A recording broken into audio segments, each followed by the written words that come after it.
Good Tuesday, everyone. Welcome to the Blue Water Climate Control Volquest.com podcast. Glad to have you along with us. Be sure and check out Blue Water Climate Control at bluewaterclimatecontrol.com or reach them on Twitter at BlueH2O_climate. Lots to get to in this podcast.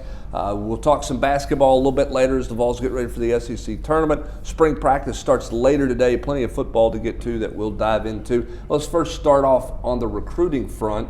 And Austin, let's start, and Jesse, let's start with the weekend that was Tennessee. A lot of big names on the docket in town.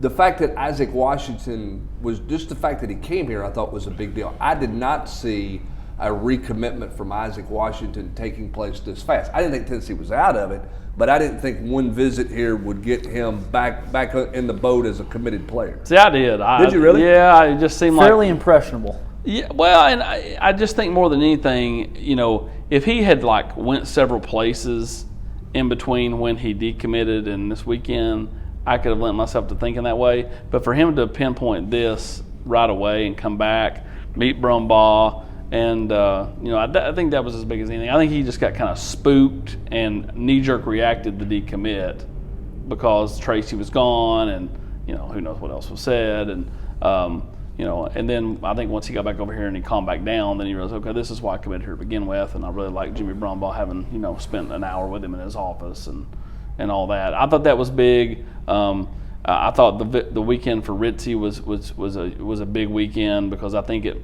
stunned a little some of the momentum that Georgia had. The big question is right now is what did Drake May's a big timer. And some of those other kids they've got are really, really good players, but Ritzy, Peyton Page, those guys are ranking-wise big-time kids in the state of North Carolina.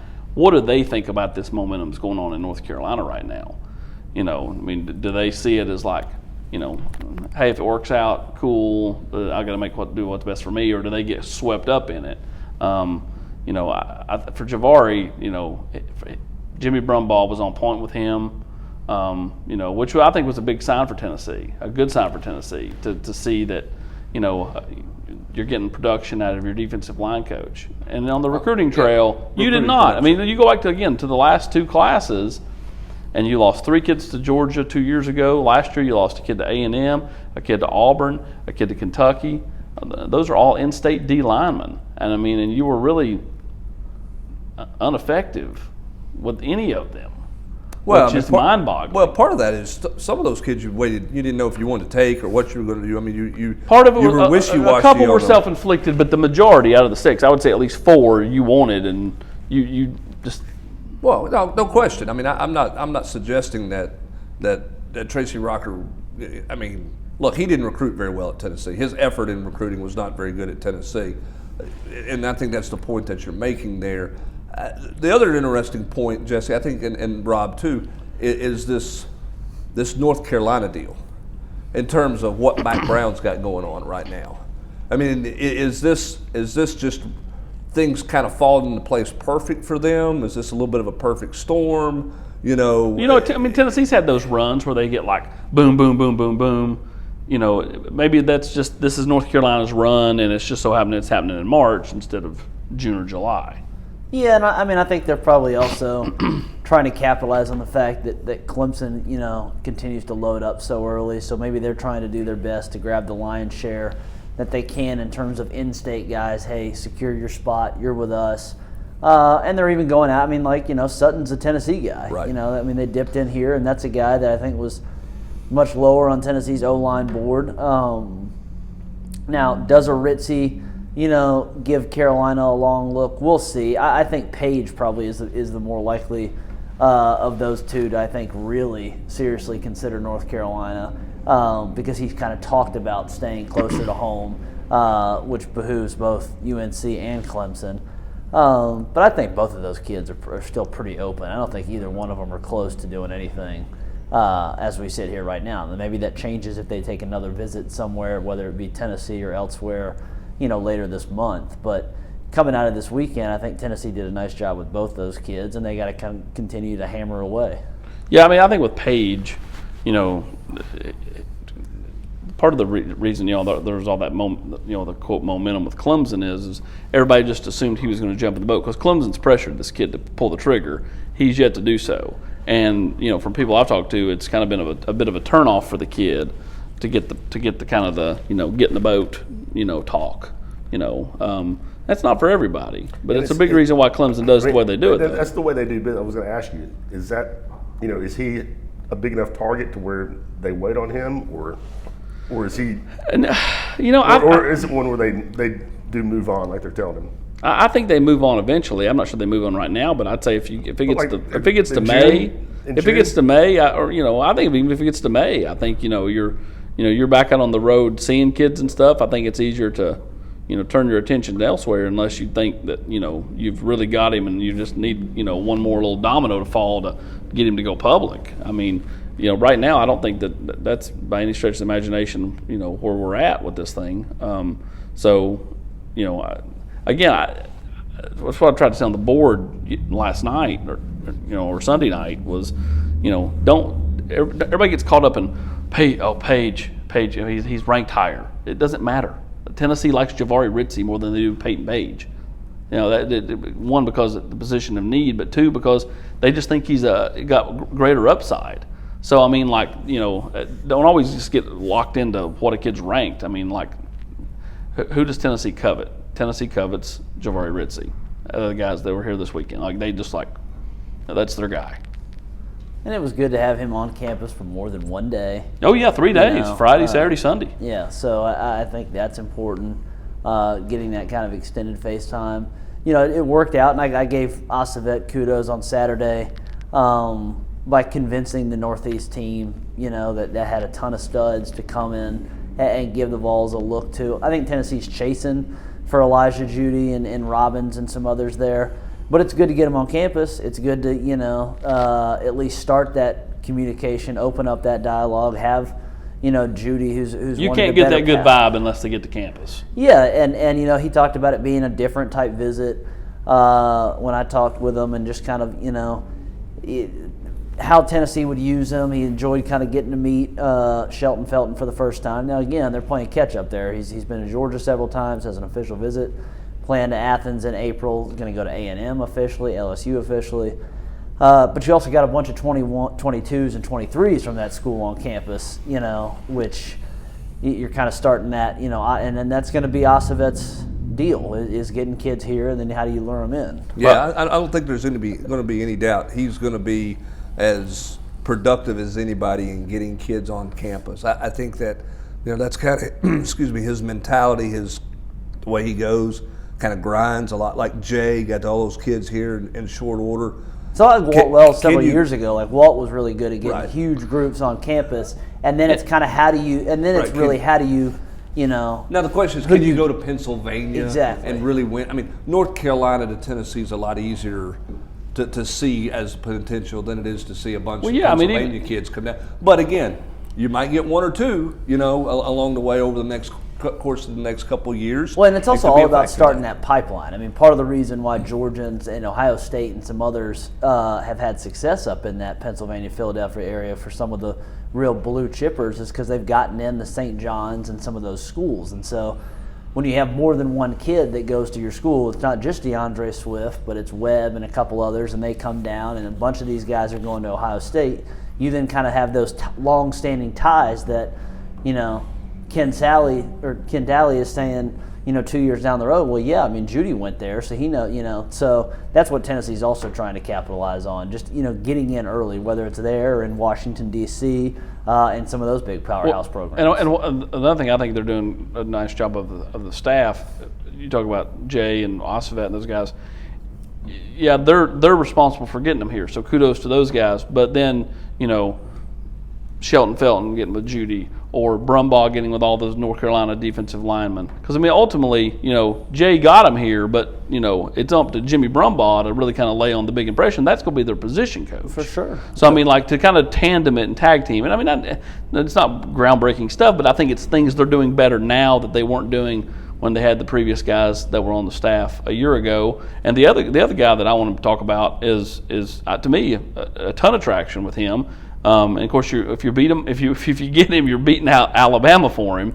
But there's a natural tie with a family member that's in East Tennessee. Is Dylan Brooks. He's been up here multiple times since the start of the year. Spent a lot of time with Shelton Felton, Derek Ansley this weekend, and that one I think is Tennessee's deep in that one. Now, granted, you're gonna have to beat out Alabama for him. Well, see, I was gonna say you have to beat out both because he's also been to Auburn 1,000 times, and so. When you just follow the visits, I don't think it's just a 2-horse race. I agree. I think Auburn's. I mean, he's been to Jordan Hare about as much times he's been to Tennessee, as much times he's been to Tuscaloosa. So I think that Tennessee is absolutely in it. I just think that it's going to be a 3-team deal, not a 2-team deal. That's fine. Yeah, but that makes it more difficult. I mean, when you're having to not only beat out one in-state school, but beat out a second, I think that makes the climb that much more harder. But if you are able to do that, that's a hell of a, win on Shelton Felton and Jeremy Pruitt. Resume I think the biggest thing that's there. An area of need too. The biggest thing there is you've got there's a tie. Okay, I mean he's got some ties to East Tennessee. He's got a family member in East Tennessee. I'm not saying that family member is going to be the difference. But it helps get him up here. But it's not just hey, we're going to cross the state line and get a guy and beat out the 2 in-state schools, and we don't have any real tie to it. You know what I'm saying? I mean, I think that's significant. But man, I mean, I'm kind of with Jesse. Getting a kid out of Alabama that Auburn. Well, I mean, it's no question that they both won. Well, I'm with you. I think it's definitely going to be tough. I think but again, to go in and try to get out and win in that state, you get whatever state you're going into. If you can have a tie, it certainly helps. And is it enough? Who knows? But the fact of the matter is, he continues to come up here. In Tennessee, I think Austin is going to be in that one all the way to the finish line. Do they get him? Who knows? But they're going to be one of the finalists for. Well, much like a couple of years ago when Tennessee had all those natural ties to those DBs and Quay Walker, Tennessee it has the ties here to be in this one in a similar fashion. You're right. Can they get over the hump in a recruitment like this against, Alabama and Auburn in the state of Alabama? That just doesn't happen very often. And if it does, you're like a Clemson, a team that literally is on, has been in the playoff or has won a national title. You've got something, that you're really selling more so than just the dream and the chance for early playing time. But this is a kid who probably has worked and camped with Derek Ansley and Jeremy Pruitt when they were at Alabama. He was a youngster then, but he's been around those guys. So there's some ties there that give you a punch, give you more than just a puncher's chance of being in that one. So we'll see. I think the other thing that came out of this weekend, and it's for down the road, but I think the angle and the pursuit that they took with Ty Simpson this weekend, I think is noteworthy. In my conversation his comments with were him, certainly illuminating. I mean, in my conversation with him, he made it very clear this was a recruiting visit. This was not, hey, my dad's a coach, at Martin, and we're going to come watch Tennessee play, or hey, they want me to throw as a ninth grader, just take a look at me. This was kind of the first, hey, are you ready to be our guy? I mean, there was a recruiting pitch, there was a sales pitch delivered here, and I think it was kind of the first time that had happened.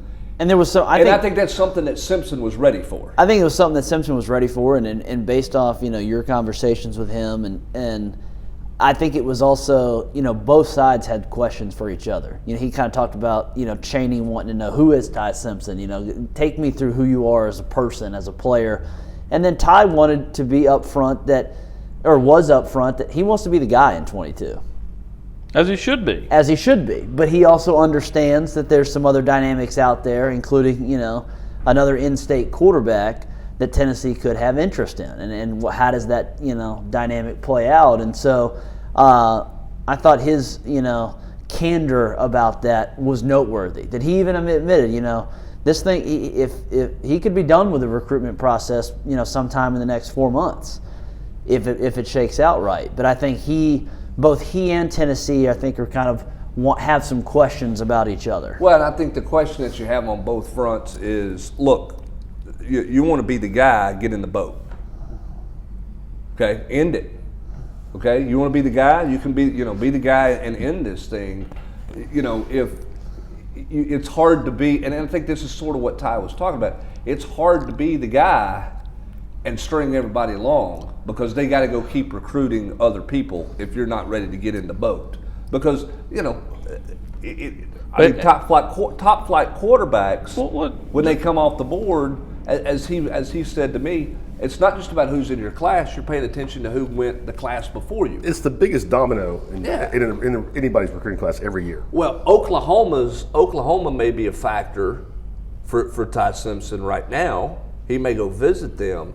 I don't think Oklahoma would have been a factor if Brock Vandagriff had remained committed to them. Now, if Caleb Williams commits to him, to Oklahoma, I think you're right back in that same. Then I think Oklahoma's in trouble. Okay, which is going to be interesting to see in light of what Ty Simpson said. How does Tennessee manage quarterback recruiting in this current in the? Well, that's what I was going to say, and so the inverse of that is that hypothetically, if Ty Simpson gets in the boat, what does that mean for Tennessee in 21? If a kid says, "Hey, Harrison's a freshman, 5-star, whatever," came in with the expectation he'd play, perhaps even start, and then you got another guy that most folks deem as at least in that upper echelon in the next class. Now, all these kids, I will say this: most of these quarterbacks, because they've been the guy their whole lives, they believe they can beat out anybody. Mm-hmm. I mean, Brian Mauer's coming into this spring saying, "Yeah, I know Harrison Bailey's supposed to be the stud and that JG is the guy, but I think I'm the guy." And so and we'll see. But I mean, that's just kind of that you kind of you have to have some of that to be at that position, anyways. But I do think some guys are going to take a hard look because Tennessee's options at 21, I think, are kind of dwindling, anyways. We'll see what Slater, has to say when he comes in here. Salter, you mean? What's up? Caden Salter. Salter, Slater, yes, Salter.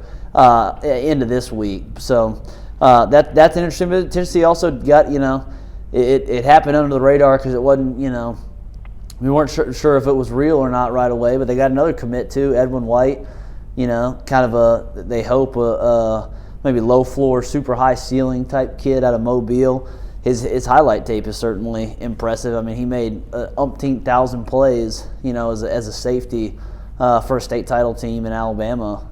Interceptions, tip passes, sacks, tackles for loss. So, so this is kind of you talk about UNC. I mean, Tennessee had 2 dominoes go down today, and I think you're going to probably see some more as the spring unfolds. Man, if I'm Tennessee and where they're at as a program right now, kind of on the way up, but not where they want to be yet. I mean, and if you think Simpson if you evaluated him to be that good, I use not taking a quarterback in 2021 as a selling point. I think you have to take one every year.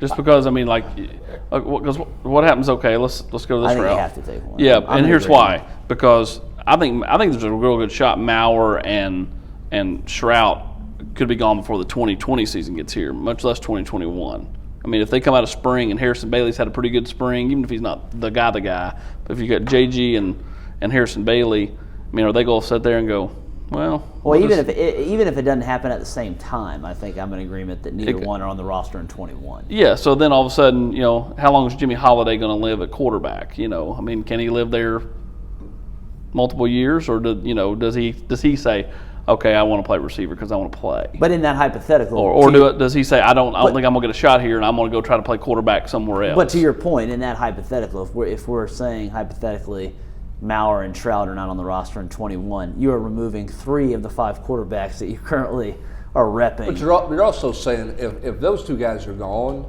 in 21, okay, hypothetically speaking, that means Harrison Bailey's the guy. Yeah, that's fine, but you don't want to have just 2 scholarship quarterbacks. Yeah, correct. With one of them being Jimmy Holiday. Well, I understand that, but I mean, I'm gonna play devil's advocate here and play to Rob's point a little bit. If you think a guy like Ty Simpson is a program changer for you, okay, can you make it essentially 4 months with Harrison Bailey and Jimmy Holiday playing quarterback? Because if Bailey gets hurt, I mean, if you've got a freshman, is Christian Ballou going to be your answer as a freshman? I mean, suddenly you're going to have a chance to win the East with one of those guys as a freshman? Again, it could be the difference between winning 8 games or winning 3 games. somebody that's in 2021 or right now could be the difference? I mean, that's on Tennessee's board that they could get? We don't know, but I'm just saying if you literally are saying if you have to put back there Alontae Taylor or somebody because you don't have anybody, I mean, AP and I are agreeing. You got to take a kid every class. You got to take a kid every single class. I don't disagree with that. I mean, I think you have to take one. I think you have to take one every class with all the transfer stuff. I don't think anybody that's available right now, Brent, would scare Ty Simpson. I guess my point. Well, I don't disagree with that. So you take a body to take a body, right? Or do you just take a grad transfer to get you through 4 months? And maybe that's the route you go. And you get through 4 months that way, and then you don't have to worry about that part of it because the answer to Ty Simpson is how old's Kasim Hill? I mean, I just.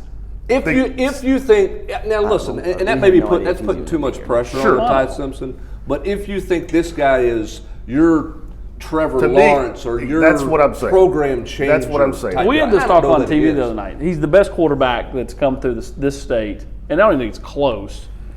In the 25 years that there's been a rivals, that type of thing. That's what if you evaluate him to be that good.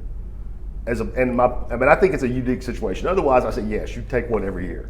But as a generational prospect, in-state prospect at the most important position in the game, I think it's worth not taking some slappy that might help you, keep it close against Alabama. Right. Depends on who's available in 21. Depends on who's in the room after spring practice. Lots of things out there, which goes back, Jesse, to what you were saying, kind of the yin and the yang of Ty Simpson having questions and Tennessee having questions back to Ty Simpson, which is why this weekend was important to have those hard level, transparent conversations. Yeah, now let's not put the cart.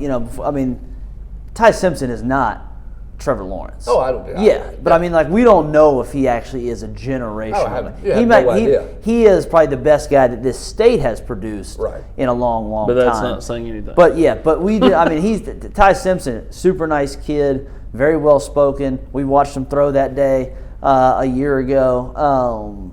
But he's still only 6'1". I mean, he needs to add some weight. I mean, there's certainly, which is why Tennessee has some questions. Sure.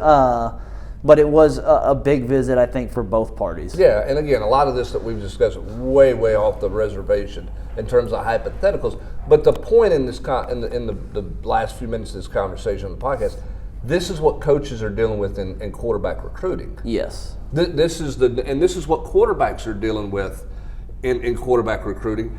And it's only going to get crazier if the transfer rule goes into effect where you can one-time transfer, because guys are going to jump around, and want to be the guy and jump around everywhere and all that kind of stuff, which is going to be pretty fascinating to watch. Last couple of recruits that I want to talk about, the Wright kid, Jalen Wright from over in Durham, North Carolina, visits Tennessee, visits Florida State.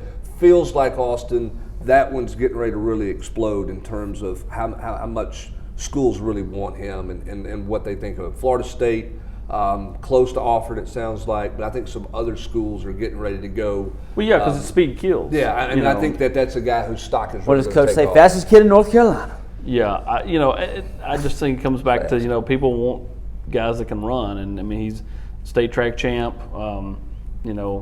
He's running a New Balance national deal this weekend in the 60 meter or 55 meter. Yeah, so I mean he's also one again. Tennessee's in on that one a little early. Mm-hmm. He does not have a ton of offers yet. A lot of folks have not seen him. So if you can kind of formulate that relationship and lock that one down, that would. And see, I know he told Brent August, but I think it happens before then. I think April or May. Yeah, I would not be surprised either. Yeah, unless he gets on the road and his coach had good taste in food. I mean, he went to Gus's.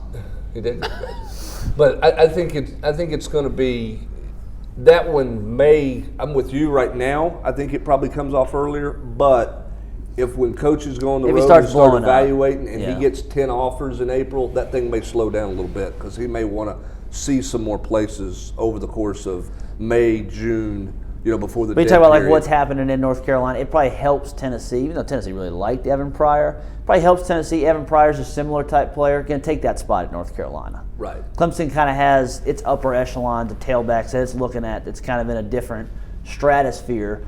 So when you talk about the two in-state schools, it comes on in-state school, but 2 Carolina programs. I think that probably behooves Tennessee a little bit with the Wrights recruitment. Yeah, fun look. A great guy to talk to. His tape's a fun tape to watch because he can do a lot of different things with the ball in his hand. Yeah, I mean, he's got to get bigger from a standpoint of weight, but he's 6 foot. I mean, that's he's a bigger, taller running back. He's going to fill out. I mean, in a nutrition program, he's going to fill out, add some weight. But again, speed never had a bad day. The Fairchild kid, Dylan Fairchild, continues to blow up. We'll see if that. I enjoyed his candor and comment where he said, my first visit experience here wasn't very good. He visited Georgia State game, and that thing didn't go very well. I don't think anybody had a whole lot of juice to talk to him afterwards. But this visit was much different. Now, Georgia offered. I think Georgia's going to be hard to beat in that one when it's all said and done. The Bulldogs offered last week on the in-state prospect. But and Auburn's probably, I think, a player there too. West but he's also seen South Carolina. LSU's offered. A&M's offered. Tennessee put a good foot forward there. We'll see if they can get him back on campus. All right, Blue Water Climate Control offers ductless air conditioning systems as a smart alternative to central forced air systems. Known as a mini-split heat pump, these ductless systems offer high-efficiency energy savings, lower noise, personalized comfort, and advanced air filtration. They're an excellent option for remodels, room additions, finished basements, in-law suites, cabins, vacation homes, and as a supplement to an existing HVAC system. If you're building your own home, you definitely want to let Blue Water talk to you about the many benefits of a ductless system. They are often half the price of a conventional duct system solution and have great warranties. Call Blue Water Climate Control and you can schedule a free consultation. Again, check out more at bluewaterclimatecontrol.com. Jeremy Pruitt and his football team go to the practice field this afternoon. Lots of questions. Everybody's going to want to know, Rob, you can't get enough pictures. You can't get enough breakdown of Harrison Bailey's first 15 throws or 20 throws in this deal. Jeremy Pruitt trying to get the acclimation period out of the way. Besides Harrison Bailey, maybe from a returning standpoint, who are you interested in seeing just from a physical, just from a look standpoint? Who are you curious to see? Maybe Roman Harrison jumps up. Apparently he's looking. I was talking to someone just the other day that said he's had a nice weight room session. Now, can't he make that translate? Not necessarily physically, but D'Angelo Gibbs. Once he's actually part of the, once he's on active duty, what can he do? Is he a big timer or somebody that can help you? Come on, people, we know where I'm going here. Where are you going? I'm going Cade Mays. I want to see Cade in orange. And then otherwise, Harrison Bailey. I think Darnell Wright. What does Darnell Wright look like physically? Yeah, what's he look like? He lost some weight. He had the ankle deal, and how much did that slow him down, this winter and stuff like that. But that was a guy who was heavy to me all year long. I know he came in a little better shape than we thought, but I don't think he was in great shape all season. How can Ramel Keaton change his body? He was ripped. He was always carrying the six-pack already. How much bigger can he get? He's got to get stronger legs. That's his thing. Darnell's a guy, though. I agree with Brandon. I'll go deep. I'll go a little bit deeper down the list. What is the tight end group just look like? I don't think we expect Austin Pope to do that much because of coming off the hamstring tear. How much bigger has Jacob Warren got this offseason? Yeah, what does Warren look like? But Princeton Fant from a physicality Fant has a chance to be that number 1 or number 2 guy this spring. Sean Brown, is he healthy? Is he not on the scout team, kind of in the mix? It's not a sexy position, but Tennessee needs at least one of those guys to step up, and potentially 2. Because you lost DWA and Craig, and those guys played a bunch of snaps. You want to play 2 tight ends. I think another one is, how much does Emmett Gooden do? How well is he moving around out here? He's 9 months removed. I don't know if my math's right. August. About 9 months removed from the ACL tear and surgery. So, what do they let him do? I'm sure that they're going to limit him some in contact, but one would expect him to go through a lot of the individual drills, the no pad stuff. Where's he at in terms of kind of having some explosion back and that type of thing? And we don't get to see it individual, but how does J.J. Peterson do? Even when we were out there in individual, a lot of times he was having to do things 2 and 3 times and getting instruction on the side. Mentally, as he started to grasp it, where it's become second nature versus having to think through everything every time he does a rep. Well, and how quickly do those players acclimate to their new coaches? You know, Yeah, because Niedermeyer switches from one side over there, and all of a sudden Osvet's over at the tight end. Well, I mean, for the offensive guys, at least they know Osvet is. I mean, they've been in meetings with him. Maybe he hasn't coached them individually, but they know those offensive guys. Those defensive linebackers know who Brian Niedermeyer is, but they've never gone through a drill with him. And how much time does Jeremy Pruitt spend with the linebackers? I think he's going to spend a ton of time with linebackers, don't you? Yeah, I do. I mean, no offense to Shelton Felton, no offense to Brian Niedermeyer. I think Jeremy Pruitt's going to hover greatly over the linebackers. You know, I don't think it's an insult to them. I mean, you got two new guys there who've never coached the position, and the other part of that is you got Derek Ansley, who's your defensive coordinator, who can easily handle all the DBs. Yeah, working with the DBs. Who Jeremy Pruitt's got great trust in because he groomed him. You know, he developed. And I would say, even though Ansley dealt mostly with safeties a year ago, you probably feel more comfortable letting Jeremiah Wilson or some of the other quality control folks handle or be a little bit more hands-on maybe with the corners because it's a veteran group. You know, I mean, you're not breaking in a bunch of youngsters this spring. Alontae's a junior, Kenneth George is a senior, Bryce Thompson's a junior. You know, Schamberger's a senior. You know, all those guys have played a lot, and so they know how to practice. They know the expectations. Now the wild card, and I had him, you know, in my little defensive thing. Does Balin Buchanan do anything? Because if he does more than just run around in shorts, I think the secondary suddenly becomes even a little bit more interesting than I think most would surmise, only because we know how much Jeremy trusts Balin and likes his smarts and ability to, you know, be in the right spot and do the correct thing. He's not the most physically gifted player back there, not the most toolsy guy back there.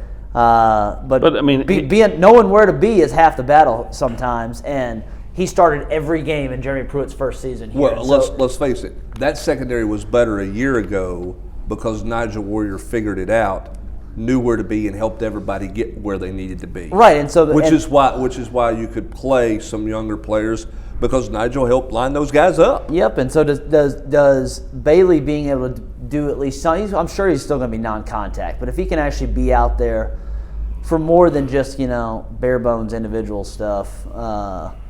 Does that allow Schamberger to maybe see some time at state? You know, what's kind of the domino effect of that? I'll be curious about that. All right, last football thing before we jump into the hoops here. Jeremy Pruitt's going to meet the media after practice later today. What's Jeremy Pruitt's message to kick off the spring? I like this team. We had a good off season. I think it's going to be pretty. You think it's pretty mundane? You don't think there's a little bit of a. You don't think he's going to drop anything about, you know? Don't shoot yourself. Next step, you know, making the next move. You know, it's all you guys. You know, our culture's this, that. You don't think there's necessarily a bigger picture message there? I'm sure he may praise the culture and the off-season program and kind of that the expectations have been set, but I don't see him kind of painting himself into a corner saying, like, we have to take the next step. I think he'll stay away from the big picture stuff. I think he'll talk about things like you say, culture, likes, you know, how they changed. I think he'll mention habits at some point in time, learning how to work. Like, you know, we got a group of guys. Well, it'll either be a yay or nay on how good the retention was. I think it'll be pretty granular. Do you think he mentions guys individually? Or I think he's so much. He's so much better though in that regard than he was when he first got here. Agreed. Because I think he'll mention the Trey Smiths, you know, those type of guys. I think he'll probably mention Cade because I think it behooves him to mention Cade. I think he'll stay completely away from any quarterback conversation. Yeah, I agree. He'll be leery of that. He will downplay that. You know, but I think he'll be able to talk about specifically in the back end. You know, guys like Bryce Thompson, Alontae, you know, those type of guys, and I think he'll talk about Henry a lot. I mean, to me, you're smart to promote a kid that was freshman All-American. Will we talk to an assistant coach this spring? I'm going to go yes. I'm going to go coordinators. I can see that. Okay. We'll see what happens with that. Plenty of coverage coming up later today from Jeremy Pruitt's press conference. Also practice coverage. We have some photos for you, little video highlights. We'll try to show you as many Harrison Bailey throws as they'll let us show, right? Jesse's going to chart how many balls were dropped and routes on air.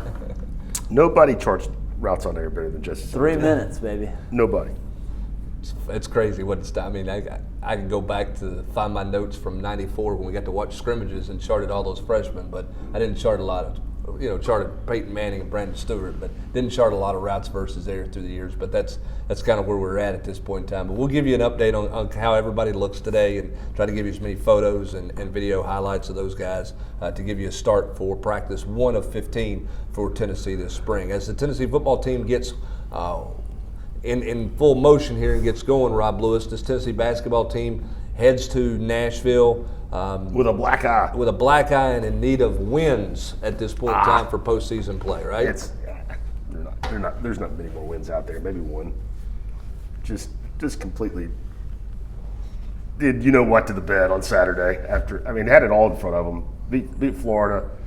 Had just an improbable, epic win at Kentucky on Tuesday, and then come home and just laid down against Auburn. I mean, it's just no positives, just an absolute horrible performance. Is this a situation, and this is not, he's a better coach, not a better coach, it's nothing like that, okay? But sometimes coaches have teams or opposing coaches that are, for whatever reason, bad matchups. Is Bruce Pearl always going to be a bad matchup for Rick Barnes? I think because it's 5 in a row. I think on Saturday. Or they're just better. They're just better. I think. Fans, are going to pile on. What's Rick's record against Kentucky? What's what I'm saying? 7-5. I'm not saying Barnes is a bad coach. I'm saying sometimes you have. What's the record against Bruce again? 4-5. 4-5. So he won the first 4 and he's lost the last 5. Yes. So it's a game of runs.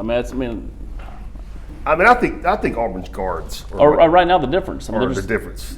Tennessee's starting 2 freshman guards, and they just ate Vescovi's lunch. And they're quicker, and they move the ball so well, the spacing, that they get a lot of wide open shots. And the biggest disappointment for me on Saturday, and I would say for Rick as well, based on some of his comments, was Josiah James. The difference you saw there from what he did in the second half at Kentucky, where I thought he was the best player on the floor. In a high-level basketball game, to where he just was a no-show against Auburn. And, if he's not going to give you anything against a team like that's so perimeter-oriented, driving, that was – and it was going to be a tough matchup for Vescovi anyway, right. with the guards, Doty, Okoro. And I think teams, as you've gotten deeper into the season, have really, started to target Vescovi. And, they're going to go at him. Offensively, and I can't explain why Auburn's won 5 straight, but I don't think it's good. I was here when I saw Bruce lose plenty of games. Sure, that's not my point. My point is not. Sometimes you play teams that year in and year out, they're just not a great matchup for you. And it seems like the guard-oriented stuff that Auburn traditionally runs, or Pearl traditionally runs, I should say, has given Barnes' defensive philosophy some challenges. Well, I think it's gotten open looks. I think that's accurate. But Auburn's not a great shooting team by any means. They came in here shooting barely 30% from 3 and made 14 of them on Saturday. Right. I think if you would have told Rick beforehand that Auburn was going to take 32 3-pointers, it felt pretty good. Yeah. They weren't driving to the rim, getting to the basket. But the thing on Saturday, Rick said it was breakdowns defensively. So many of those were just wide open. Just completely uncontested, no hands anywhere near anybody's faces. And that's as many open shots as I can remember Tennessee giving up. Maybe ever. Recency bias, I don't know, but it just seemed like of the 14 threes they hit, I bet 10 of them were just looked like shoot-around threes. Utterly clean looks. Yeah, just looked like it was in a shoot-around deal where you had a manager throwing you a ball. And Rick blamed it on guys,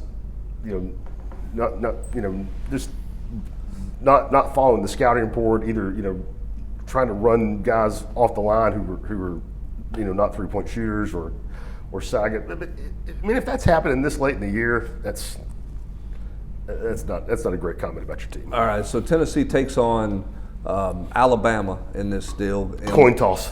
Alabama could look really good like Tennessee. They're both of them's mainstays that they're inconsistent. They're 2 sides of the same coin.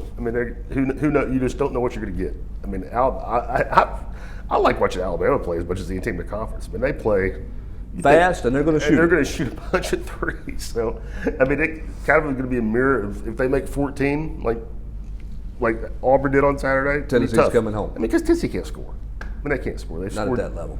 They've scored 70 points 3 times in 18 SEC games.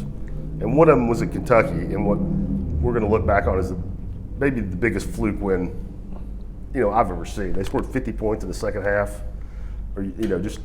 Well, there's some issues at Kentucky with the Hagen, with all With that Hagen, going they on got with some Hagens chemistry and issues. everything else. They got some, and that reared its head a little bit in the second half. No, I think that was a big part because, of Tennessee's comeback. Cal downplayed it when it was asked about body language and this and everything else. But during that comeback, I think there was some, some chemistry issues for I'm sure. talking with some people who, knows some of the particulars. There were definitely some back and forth, and it escalated in the locker room after the game, which is why Hagens didn't make the trip to Florida. Yeah, so there you go there. We'll see what Tennessee does coming up this weekend in Nashville. I think we'll see him play Thursday, be home early Friday evening, and check it. Probably be back in here at Thompson Bowl in the NIT next Tuesday night. And then the other question that jumps in there too is what happens in this league?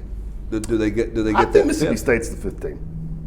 I think they get in. Mississippi State, and I think this league will ultimately get 5, Jesse, but Mississippi State and those bubble teams better hope that nothing happens like what happened in San Diego State's conference deal, where they lose. There's one already. Because there's a bubble team off. You do not need any more of that to happen along the way if you're a bubble team. So we'll see what happens. I think this league gets 5, but Mississippi State better not go lay an egg in their first game out there, in my opinion. I would agree with that. I don't think you want to be on the bubble because I think it's going to be wild to see what happens. But they're going to Nashville with 20 wins. They are. But they've also had their moments. I don't think they're great by any means. I'm not saying that. I think they're the 5th. But you think the league's going to get 5? I think they're the 5th team. They're 9 or 10 seed. Yeah. But I think they get 5. Yeah, probably do. So we'll see what happens with the Nashville tournament. The rest of the tournament's coming up this weekend. Full coverage of Tennessee and Alabama coming up on Thursday as well. Again, full coverage of Tennessee football coming up later this afternoon. But that's going to do it for the Blue Water Climate Control Volquest.com podcast for Jesse Simonton, Rob Lewis, and Austin Price. I'm Brett Hubbs.